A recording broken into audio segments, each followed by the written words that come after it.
E aí pessoal, tudo bem com vocês? Essa é a nossa 8ª aula e o título dela é Ações Afirmativas.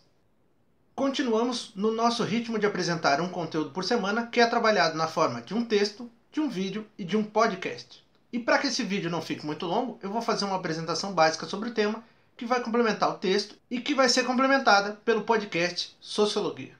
Não custa lembrar que a nossa atividade de avaliação sobre os conteúdos das aulas 7 e 8 estará disponível em breve. Por isso, não tenham pressa. Essa atividade de avaliação vai estar aberta por pelo menos 10 dias.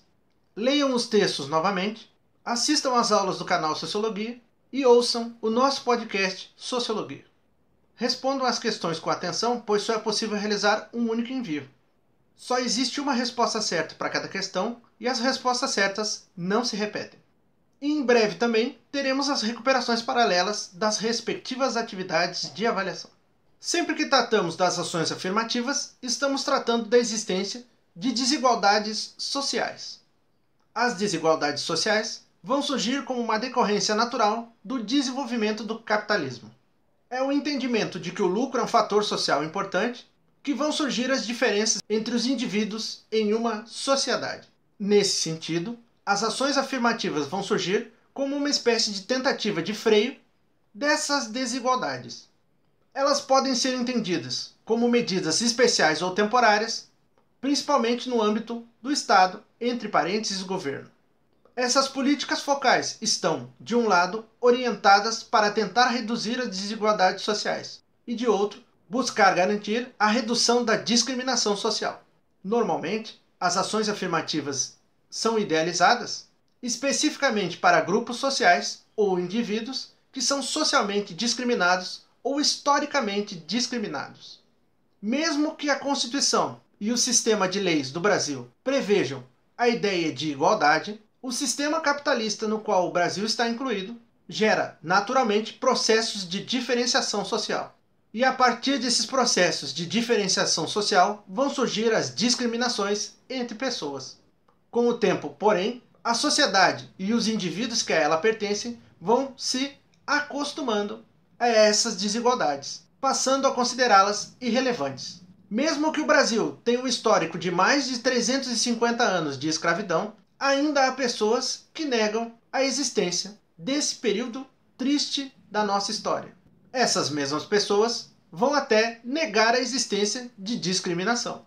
Quando as ações afirmativas surgiram nos Estados Unidos da década de 1960, elas tinham como foco específico as populações afrodescendentes. No entanto, atualmente, há uma nova configuração das ações afirmativas. Em seu estágio atual de desenvolvimento, as ações afirmativas vão focalizar populações pobres, marginalizadas, seja por conta de sua raça ou etnia, por conta de gênero ou pertencimento a castas específicas da sociedade. E é por meio das ações afirmativas que busca-se garantir o acesso aos direitos sociais a essas populações minoritárias. Não é cabível, em uma sociedade que se diz igualitária, democrática e defensora da liberdade, que pessoas sejam alijadas do exercício do direito à sua liberdade e do reconhecimento da sua igualdade. E é por isso que as ações afirmativas são tão importantes atualmente. No Brasil, a discussão sobre ações afirmativas é bastante recente, sendo realizada principalmente a partir da década de 2010. Nessa época, começaram a surgir novos regramentos sobre a discriminação, tais como a Lei 12.288, de 20 de julho de 2010. E no caso brasileiro, as ações afirmativas não estão necessariamente vinculadas apenas a questões étnico-raciais. No Brasil, as ações afirmativas não vão apenas focalizar os afrodescendentes. Vão também envolver a questão da proteção dos silvícolas, os índios. Elas também estão ligadas à questão do protagonismo feminino e à redução de desigualdades entre indivíduos do campo e da cidade, bem como visando a redução do preconceito de gênero. Portanto, a partir dessa perspectiva, forma-se um sistema de proteção novo. As ações afirmativas vão buscar garantir proteções específicas para todas essas pessoas. E essa foi a nossa aula de hoje, pessoal. As informações relativas a essa aula complementam o conteúdo já desenvolvido no texto e são complementadas também pelo conteúdo do nosso podcast Sociologia. E se vocês tiverem alguma dúvida, podem perguntar, que eu vou responder o mais rápido possível. Nos vemos na nossa próxima aula. E lembrem-se, se possível, fiquem em casa. Até mais, pessoal!